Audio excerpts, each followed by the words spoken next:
Hello students, welcome to the second part of the chapter of nervous system.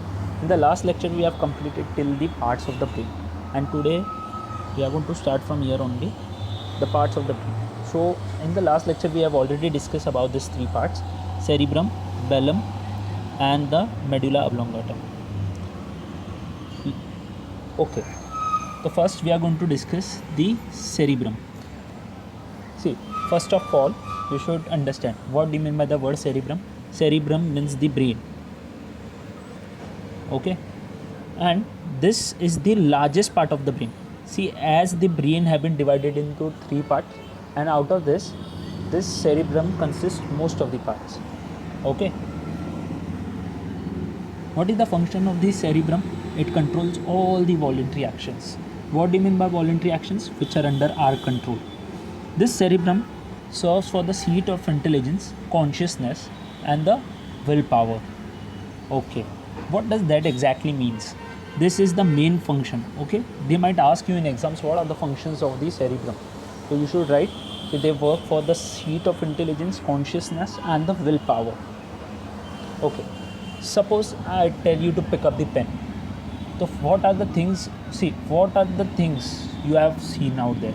Okay, see, first of all, you have seen the pen, you have heard what I said.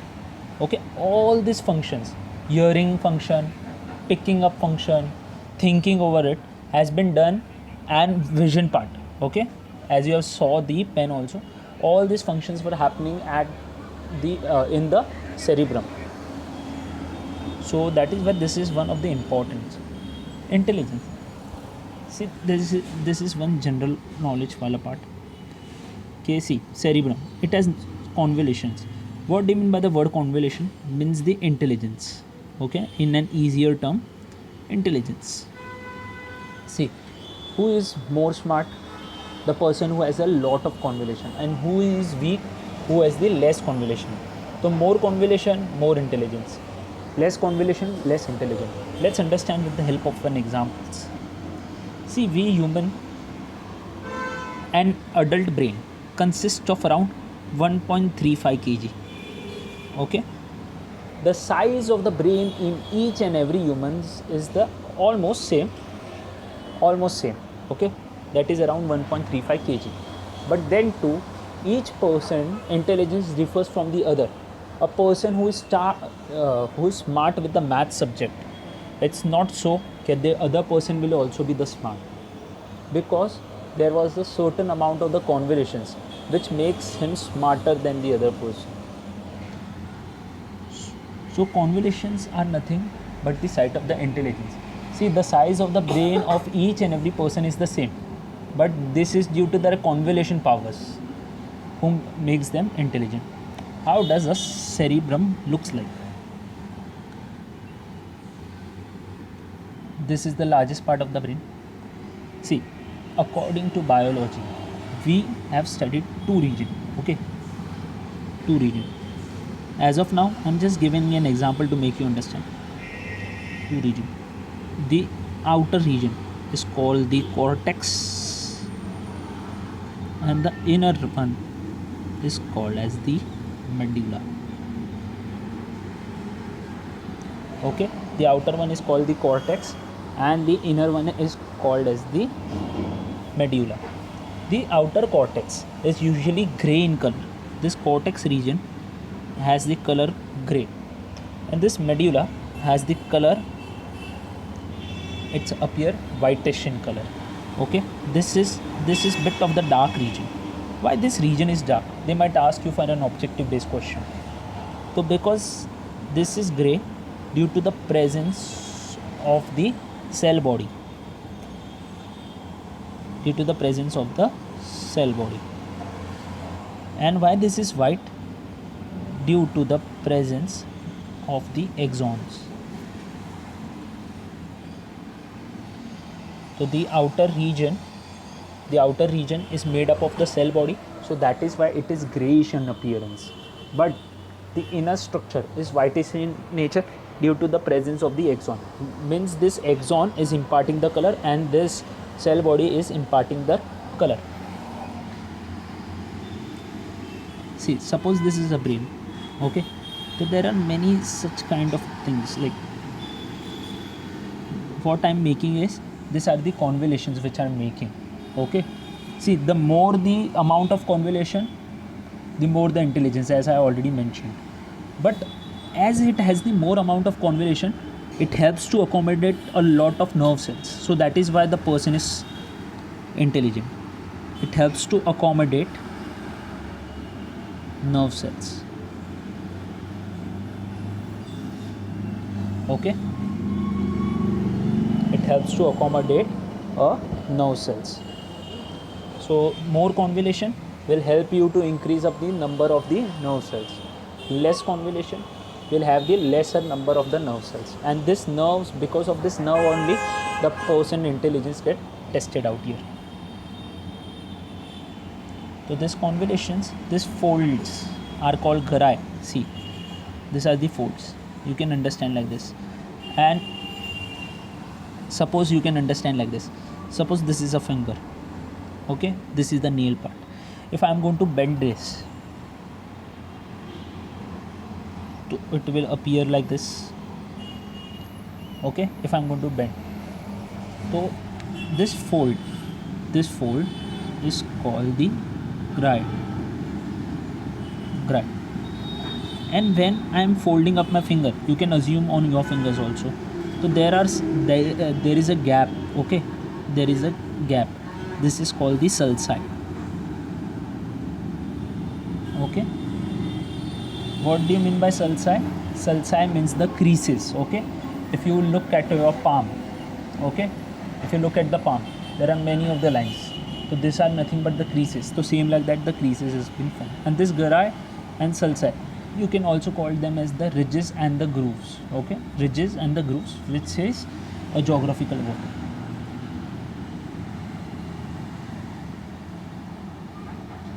Now, as cerebrum it is the largest part of the brain, so it has been divided into two equal half, okay. This one would be the left and this one would be the right, okay. This is the left and right. See, as it has been divided into left and right, so there is a line, okay, there is a junction which I made out here. This junction is called as the word corpus callosum. Corpus callosum. What is the function of this corpus callosum? The function of the corpus callosum is to transfer the informations from one hemisphere to the other. The function of it is to transfer information from one hemisphere to another hemisphere, like from left to right, okay, sorry, right to left, or from left to right. So that is why it is often said that whenever a person gets a hit on the right side of the brain, the person body get paralyzed. And where does this paralyze exactly happen? On the left side of your body. See, suppose a person gets hit on the front side, okay, on the front right side of the brain. So what happens exactly? The person body get paralyzed, that is on the left hand side. So this is due to the reason because the right side of the brain controls the left side of the body, and the left side of the brain has been controlled to the right side of the body. So they functions in an opposite way, okay, they function in an opposite way. The right side of the brain functions for the left side of the body, and the left side of the brain functions for the right side of the body. So that is why often when a person gets a hit on the brain, okay, on the right hand side, the left part of the body gets paralyzed, okay, it stops working.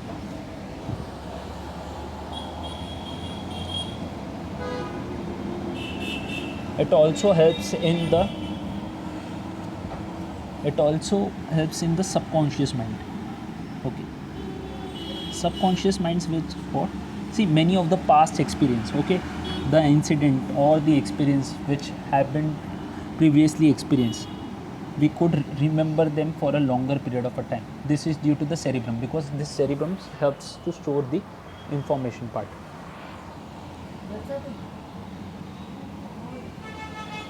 See, this is the corpus callosum. If you look at this diagram perfectly, this is the corpus callosum, which is there in your text also.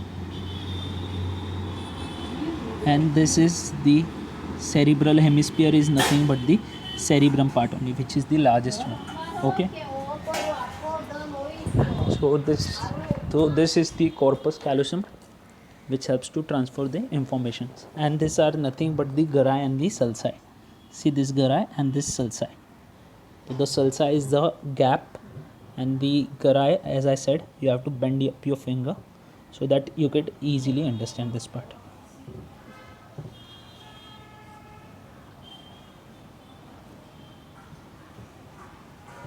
Now, see, suppose if you are walking on a road, okay, so a car with a high speed comes toward you. So what that car is going to do first, from a long distance only, he will start to honk at you. Okay, since it started to honk from the first only, so it helps you. Okay, it helps you to make yourself stable. Okay, so what is the first function you are going to do? If suppose the car is coming at the high speed, so first I am going to hear the honk sound. Okay, second, then I am going to look at the car, at how far that car is from me. So this is with the help of the eye. Okay, then what I am going to do is next, then I am going to transform this information towards my brain, and then my brain is going to control my body. Okay, whether I have to move forward or whether I have to stop there. So this would be controlled by my brain. So all these certain functions like hearing, seeing, muscular activity, all have been controlled up by this cerebrum. Okay, so many functions at a particular period of a time has been covered. But if you notice, so many informations were there. How it was possible to react immediately? Because inside this cerebrum there are different regions whose functions are different, so that each and every function could be placed perfectly. Example, suppose you were watching a car, this was the vision. Okay, you were thinking about that part. Okay, you heard the sound. Okay, and then you maintain up your body balance. So all these four functions were happening from this experience. Okay, and all was done in this cerebrum. These are the different colors which helps you to understand. Okay, exactly, the colors are not different in the brain, but in order to understand, they have given you the colors.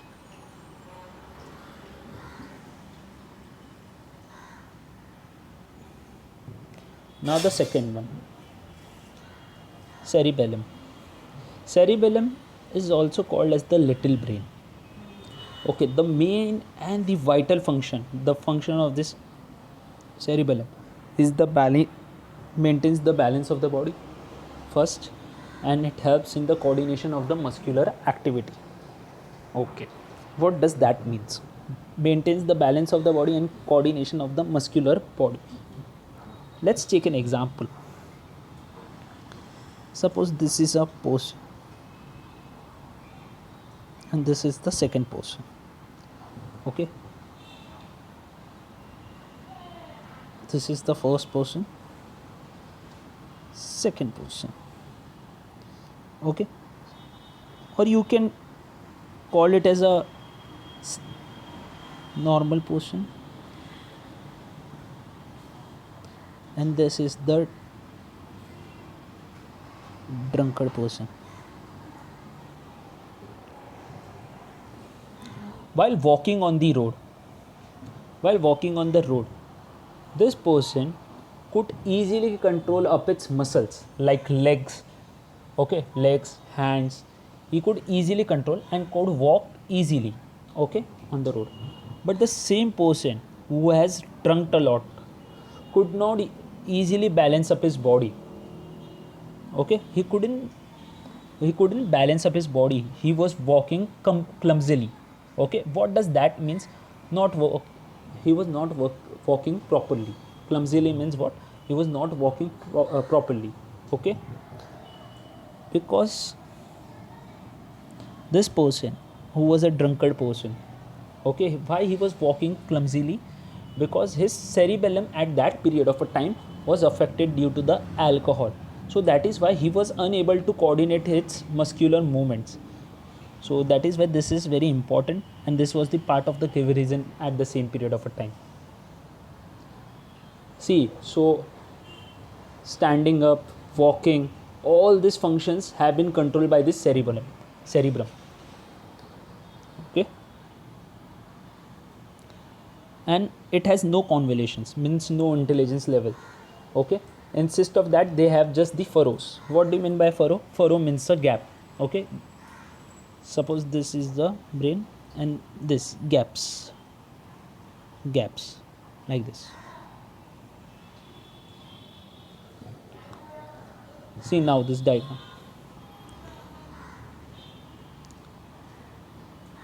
This whole structure, this, it consists of the cerebrum, then this part which is the cerebellum, and then the third part which is the medulla oblongata.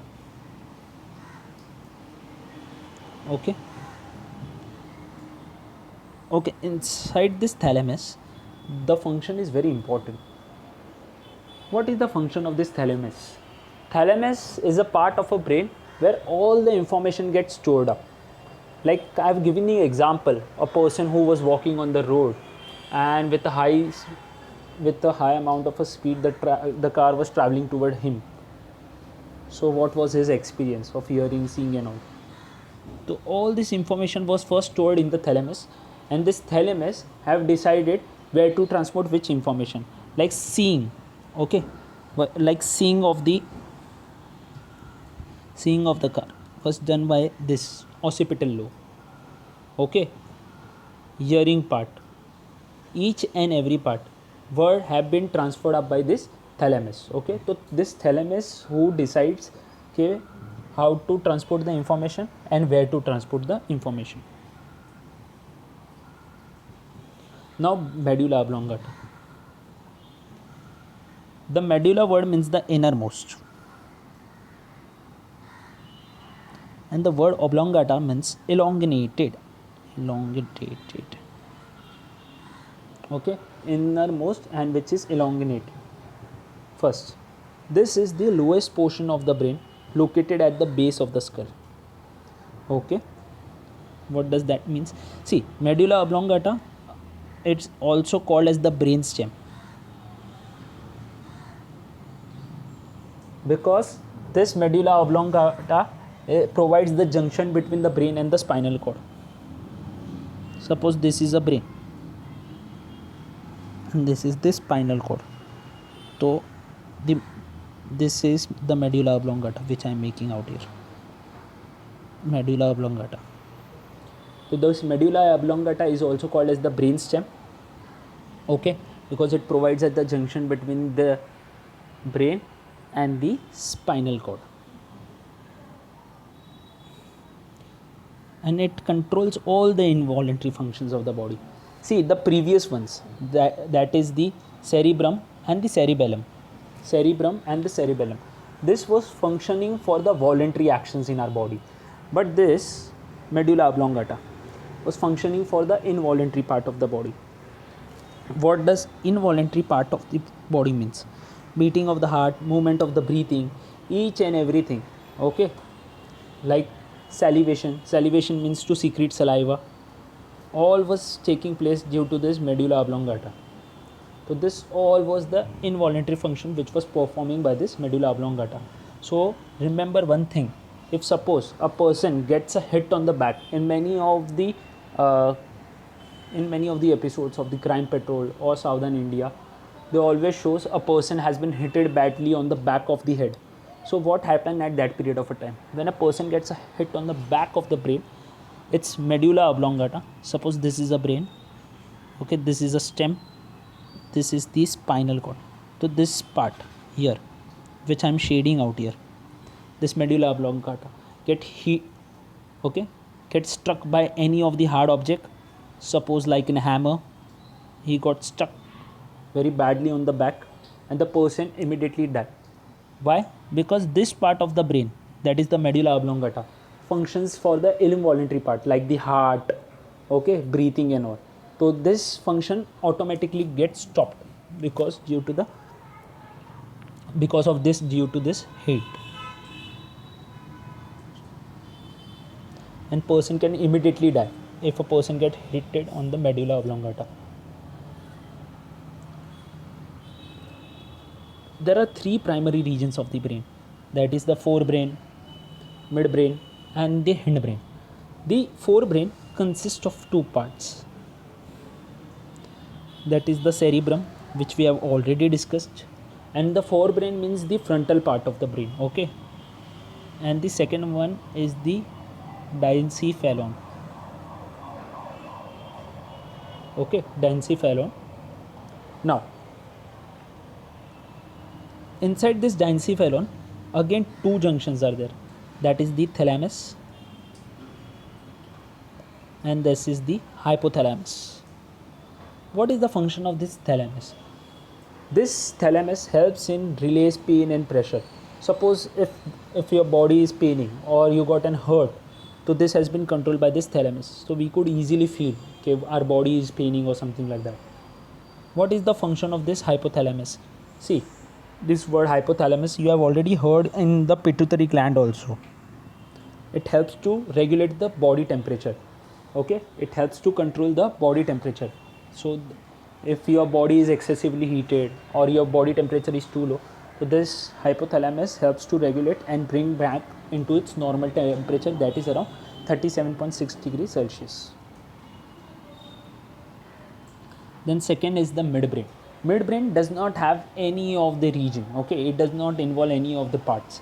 It is just a small part, okay, which helps to control of the reflexes of the eyes and the ears, okay. Then the hindbrain, that the lower brain, okay, or the back side. It consists of this three vital part: cerebellum, pons and medulla oblongata. What is the, see, we have already discussed about the cerebellum, we have already discussed about the medulla oblongata, what was the functions and all. Now we should discuss regarding the pons part. What is a pons? It is located in the center of the brain below the cerebellum, okay, it is located below the cerebellum. So where the cerebellum gets ended, the pons start. What is the function of this pons? This pons carries the information from one hemisphere to the other hemisphere of the cerebellum, okay, so that it could easily coordinate the muscular activity on both sides of the body. Suppose while walking, suppose this is the leg part, suppose I am stepping toward this part, so the next step would be this only, because it was controlling the actions on both the side of the body. If you try to walk, okay, suppose you are stepping ahead with the left leg, so afterwards you are going to use your right part, okay, left right, it will keeps on occurring. So this pons helps to coordinate the muscular movements on both the side of the body.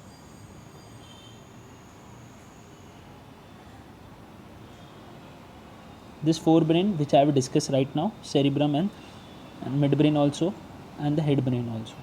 Now the spinal cord. What do you mean by word spinal cord? Spine means like this, like a shape of a backbone, okay, which nerves are associated with this part. So that is why it is called as the spinal cord, okay. It extended from the medulla of the brain, okay, as we have seen of the structure, and almost to the whole length of the backbone. So last year there was a chapter called the skeleton. We have almost 33 vertebrae, okay. This spinal cord is made up of this spinal cord passes through this 33 vertebrae, okay. Even this spinal cord is very important, because brain and the spinal cord Both consist of your central nervous system. See, the only difference between the brain and the spinal cord is, see, both of them functions for the same thing only. Okay, even they coordinate with your body and all, even they were the part of the spinal. Only the white matter and the gray matter in spinal cord. Suppose this is a spinal cord. Okay, the gray matter. Okay, see, the gray matter is inside and the white matter is outside. But in case of the cerebrum, the outer portion was gray and the inner was white. Here the inner is gray and the outer one is the white. What is the function of the spinal cord? It helps to reflexes which carries below the neck. Okay, like picking up of the things. Okay, like walking and all, like controlling of your heartbeats. It helps to carry the impulses, sensory impulses from the skin and muscle to the brain. And third, it conducts motor responses from brain to the muscles part. So in the last lecture we have studied about the word called the stimulus.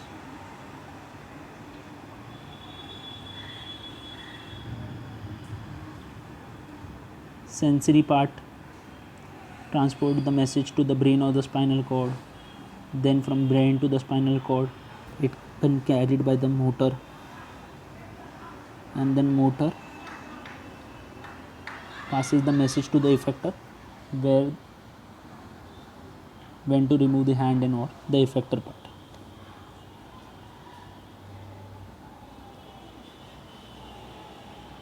Peripheral nervous system. There are two types of different peripheral nervous system, that is the somatic and the autonomic. This somatic, peripheral means what? Which has been regulated by the nerves. See, this chapter has been divided into two parts, the central and the peripheral. The central means what? Which consists of the brain and the spinal cord, and peripheral means the nerves part.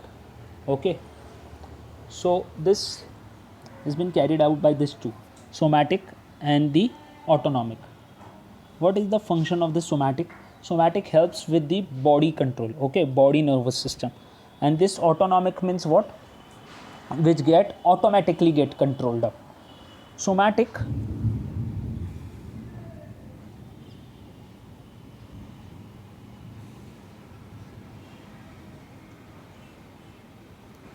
why the word autonomic is there? Because autonomic means what? Because this is involuntary in nature. Even this autonomic has this subdivision, and even this somatic has these subdivisions. See, somatic means what? Which is related to the body.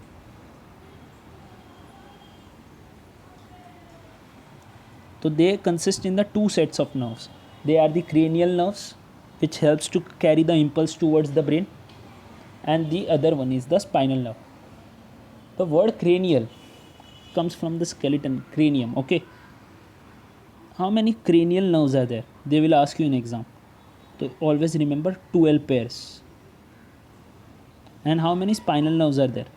There are 31 pairs of spinal cord. Okay, sorry, there are 31 pairs of spinal nerves which are present in our body. These are the 12 pairs, okay, which helps to control the cranial nerves. What is the function of this cranial? See, where these cranial nerves are been present? In the head region. In the head region. So that is why the word cranial has been given. What is the function of this? Suppose I have to rotate my eye. Okay, if I have to smell anything, if I have to taste anything, so all these are the part of the facial part. Okay, this all are related to your head region. So this has been regulated by this cranial nerves. Like if I have to smell from my nose, so just remember these names. Olfactory, which helps us to smell. They are the optic nerves for eyes. Then the auditory part.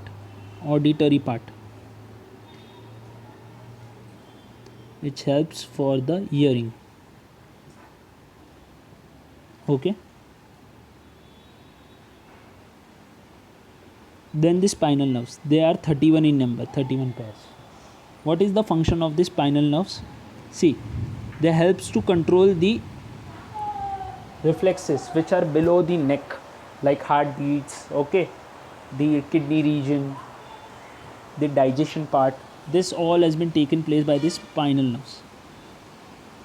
Then autonomic. Autonomic means what? Which are involuntary, which are not under our control, which happens automatically, have been classified into two parts, that is the sympathetic and parasympathetic. See, if I write a small word like sympathetic, flight or fight, and parasympathetic means the rest phase. So you can remember like this, PR. Parasympathetic will function in the rest position and sympathetic will function for the fight or flight. See, let's understand with a small example. Suppose if I am sleeping, okay, or suppose if I am doing up the work, so my body at that period of a time, what all things are happening inside our body? See, I am breathing, we are breathing, our heart muscles are working, okay, our kidneys are working, we are respiring, we are seeing, all these things are happening at the same period of a time. So this is due to the parasympathetic effect.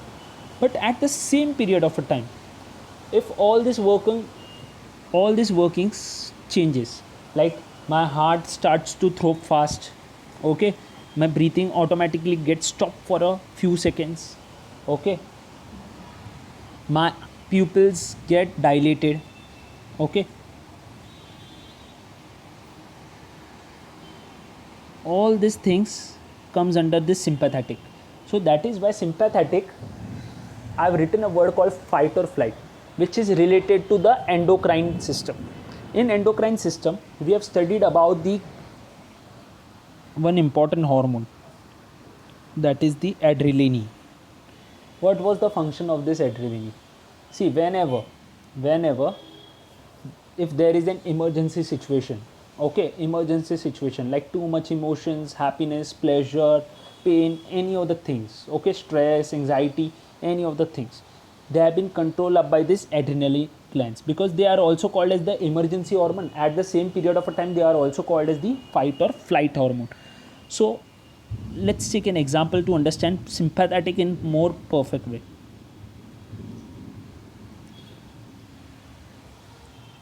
See, suppose, let's take an example.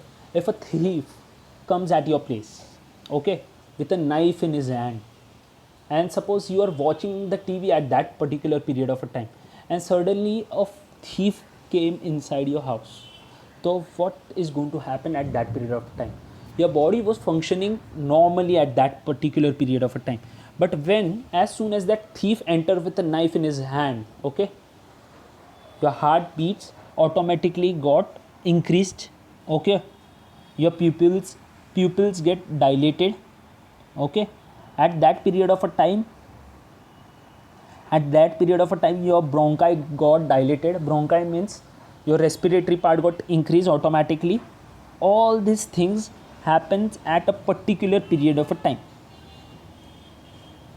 So why there was a change from parasympathetic to sympathetic? Because of this situation. See, most of the 90% of the time our body is in the parasympathetic state. Only for 10% it accommodates for around 10% when our body faces this kind of a situations, when there is a danger or any of the emotional part. So this is the brain,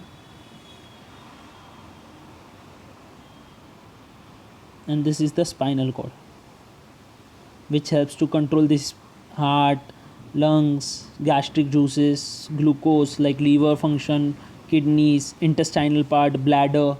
All these functions have been controlled up by the spinal nerves. And the part which is above those, like the brain, which helps to control the pupils and the salivation. Salivation means secretion of the saliva, have been controlled up by these cranial nerves. And this is one of the important part. Okay, what is going to happen in both the different stages, that is the sympathetic and the parasympathetic stage. In sympathetic stage, the heartbeat get accelerated. Okay, the heartbeat get accelerated, but in parasympathetic they retard the heartbeat, and blood vessels in the parasympathetic get dilated, where in sympathetic stage, in sympathetic stage your blood vessels got dilated, and parasympathetic it got constricted. What do you mean by dilated? It got big. And in parasympathetic it got constricted. What does that mean? See, when a thief was appearing at your house, so at that period of a time your blood vessels got dilated, it got big. Okay, why it got big? Because the heart was pumping a lot, so as it has to pump a lot, so it got dilated, because it was supplying a lot of blood to that part of the organs. And in a normal it remained constricted, because in a normal, suppose you are sitting eating up the food, talking with the friends, at that period of time it remains constricted.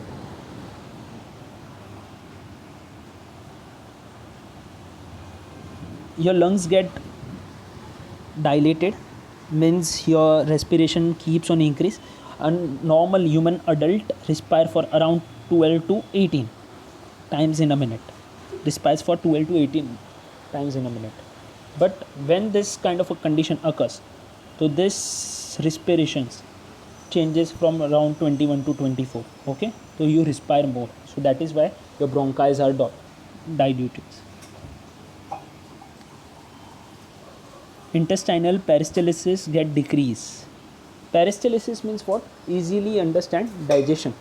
See, suppose you have eaten up the food, but whenever you hear any of the shocking news, so at that period of a time the food which was inside your stomach get easily digested. Okay, because a person goes in that state, okay, or in that state of emotion, so at that period of a time your body does not functions normally, so that is why this peristalsis decreases. Urinary bladder, the sphincter muscles get contracted, the muscles get relaxed. Pupil of eye, it becomes big, diluted. Salivary, inhibit secretion. See, whenever you see any of the, suppose you saw an accident, okay, in front of your eye, so what is going to happen? Your mouth, okay, which was secreting saliva, it will stop secreting the saliva, and your mouth will become dry at that particular period of a time. Lacrimal means the tear gland, it stimulates secretion. Okay, if suppose any of the bad news you heard, so your tears start to come automatically, and it stimulates a lot in that particular situations. Suppose a death of a person, okay, affects a lot. Stimulate contraction, the erector, the muscles of the skin. Okay, whenever you heard any of the shocking news, so at that period of a time the goosebumps comes on your hand. Okay, body prepares body for action. So this is an important chart which is going to come in your exams. So we have completed our nervous system chapter. Okay, not exactly like the parts. Okay, this is the CNS, PNS. CNS consists of brain and spinal cords. PNS consists of somatic and autonomic. Under autonomic we have studied about the sympathetic and the parasympathetic. Now reflexes. Reflexes comes from a Latin word, that is reflexes. Okay, it's a Latin word. They will show you two types of different actions in our body. See, there are two types of different actions in our body, that is the voluntary and involuntary. So many of a time Okay, voluntary actions are those actions which are under our control, but involuntary actions are those which are not under our control. Okay, the muscles are going to work automatically, so they are nothing but the reflexes. The involuntary means what? The reflexes part they are talking about. Voluntary action, suppose you pick up an apple and start to eat. Okay, if suppose I have to watch, if I have to watch the time, so what I'm going to do, I'm going to raise my arm and look at my watch on my wrist. So these are voluntary. Involuntary are those, suppose you touch an hot object and automatically you remove your hand, so these are involuntary in nature. Okay, non-stop beating of the heart whenever you heard any of the news, okay, which is quite shocking, so at that period of a time your heart start throbbing very fast. Or whenever you see any of the horror show or something like that, so at that period of time the muscles of the heart beats are fast. There are two different types of the reflexes. See, inside the reflexes also we are going to learn like this, there are two different types of the reflexes. One is the natural reflex and the other one is the conditioned reflexes. Natural reflexes are those reflexes which have been learned from the previous experience. Example, okay, which have which we haven't learned from any of the previous experiences. Natural reflexes like blinking, okay, swallowing, coughing, sneezing, all these are natural reflexes.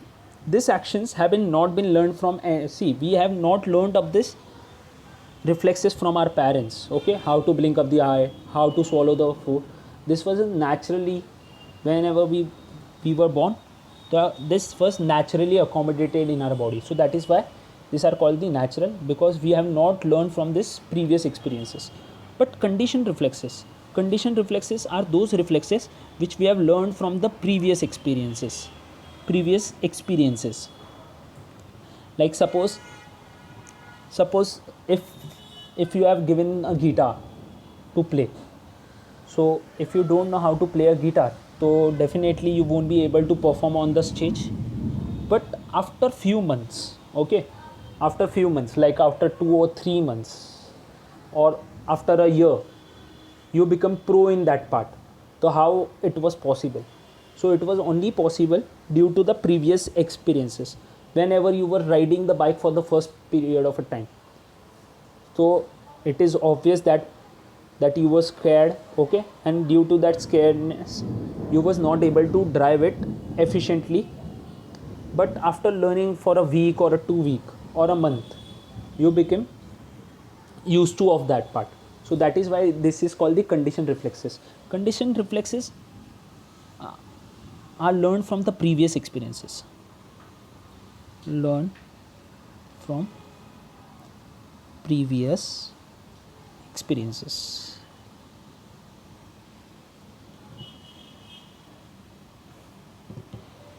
So reflexes are involuntary in nature and voluntary actions are those which are under our control only.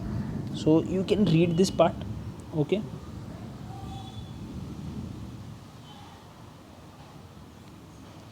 See, if you want, I can make you understand this third part. It helps in command originated mostly in the spinal cord. Okay. See, what exactly happens is, you understand like this. This is the brain. This is the spinal cord. See, normally what happens, the message from the spinal cord is passed towards the brain. Normal.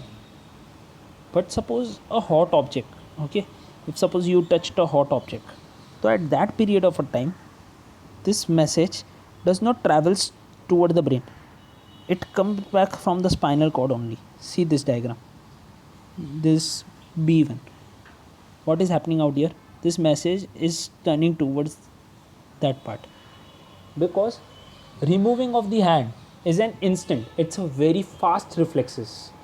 So why it was so fast? Because it was not transporting up the message toward the brain. Instead of that, it was doing it automatically. All your blinking of the eye, heartbeats have been regulated from the spinal cord only. It does not have to travel toward the brain. because they all are fast in nature. The actions which are fast travels from the spinal cord only, and the actions which you have to think about, they travels toward the brain. You can see in this A diagram.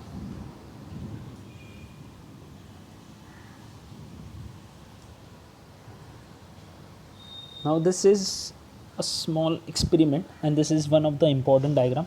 It might come in your exams.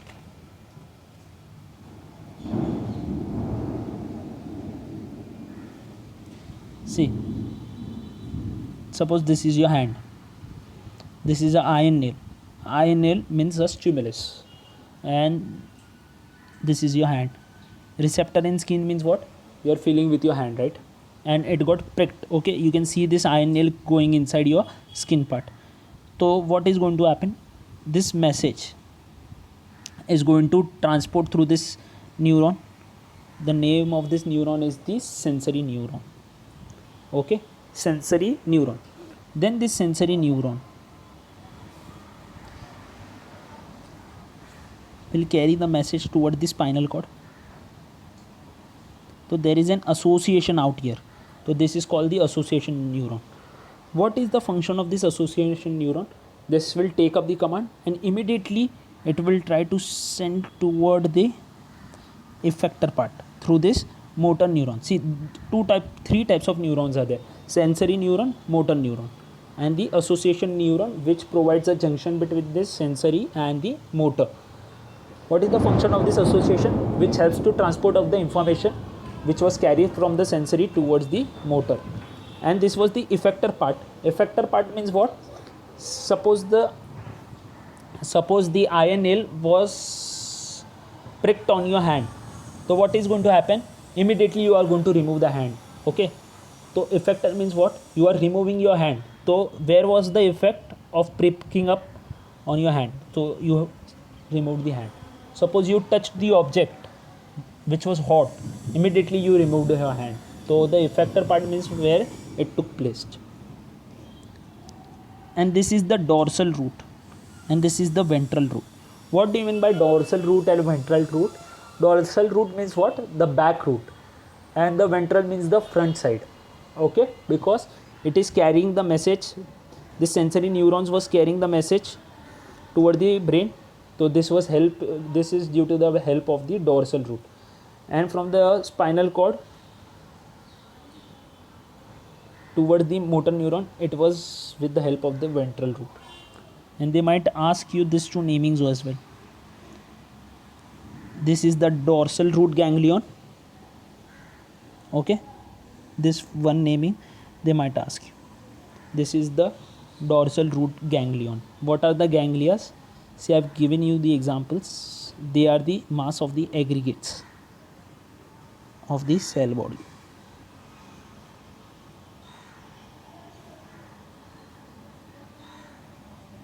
Pavlov experiment on dog. See, Pavlov, he was a scientist.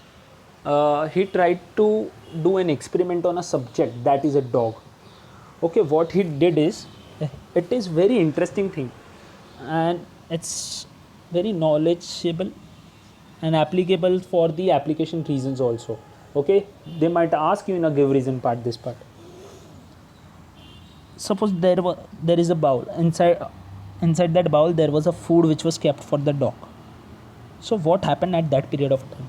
The dog start to salivate. Salivate means what? It start to secrete up the saliva. In B diagram, what happened?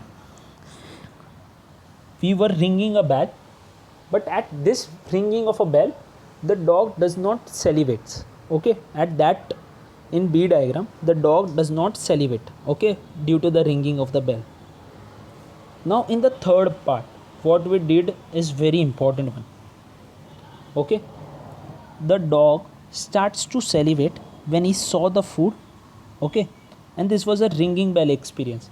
See, what to do in this experiment, let's understand. Suppose, compare this A and B, where he was secreting saliva when he saw the food. But in B, he does not secrete the saliva because he haven't heard this. Sorry, because he haven't saw this food in a bowl. But in C diagram, what we are going to do, and all this experiment A, B, C, D, all we are going to carry for each month. Okay, means this is basically a 4-month experiment. In C experiment, what we are going to do, first we will try to ring the bell. So when we will start to ring the bell now, so what is going to happen, it will not salivate. Okay, but immediately I am going to bring the food. Okay, whenever I am going to ring the bell, and immediately I am going to bring the food in front of him, so he will try to secrete saliva. Okay, and this experiment I am going to carry on for a month. Okay, whenever I am going to ring the bell and I am going to place the food in front of, I will ring the bell first, then I am going to keep the food in front of this. So this I am going to carry this for a month. For after a month, okay, after a month, what I am going to do, I will ring the bell. So at that period of a time, the dog will automatically salivate. Okay, he will automatically secrete the saliva. Why? Because the dog was so conditioned that whenever he will hear the bell sound, okay, so the food that will come to him. Okay, so he was so conditioned that whenever he is going to hear this bell, so the food is going to come in front of him. So he was so conditioned to this part, he automatically start to secrete. So this was all about the conditioned reflexes. So conditioned reflexes prove you that only, okay, in the initial you won't be able to perform that activity, but if you are going to continue this for a month, 2 months, 3 months, or a year or so on, it will automatically start to happen, and it will go with the flow. See, here also in B also we were ringing up the bell, but we were only ringing up the bell. In C we were ringing up the bell with the help of the food, and after C we just only rang the bell, so automatically the saliva got secreted up. Reflex arc. Reflex arc is the shortest route that can be taken by impulse from the receptor to the effector. See, receptor arc means what? Spinal cord. The message will go from the spinal cord towards the effector part. So this is the shortest route which has been carried. This reflex arc takes place in the spinal cord. Why it takes in a spinal cord? Because this is a quick and the immediate response. Okay, it is the quick and the immediate response. This is the reflex action. Okay, and this is the diagram. Stimulus means the object who is receiving, we are receiving with the hand, suppose receptor, which has been carried by the sensory neuron towards the brain or the spinal cord, and then to the motor neuron to the effector, and then we are going to respond it up. So thank you students, this was the part 2 of the nervous system.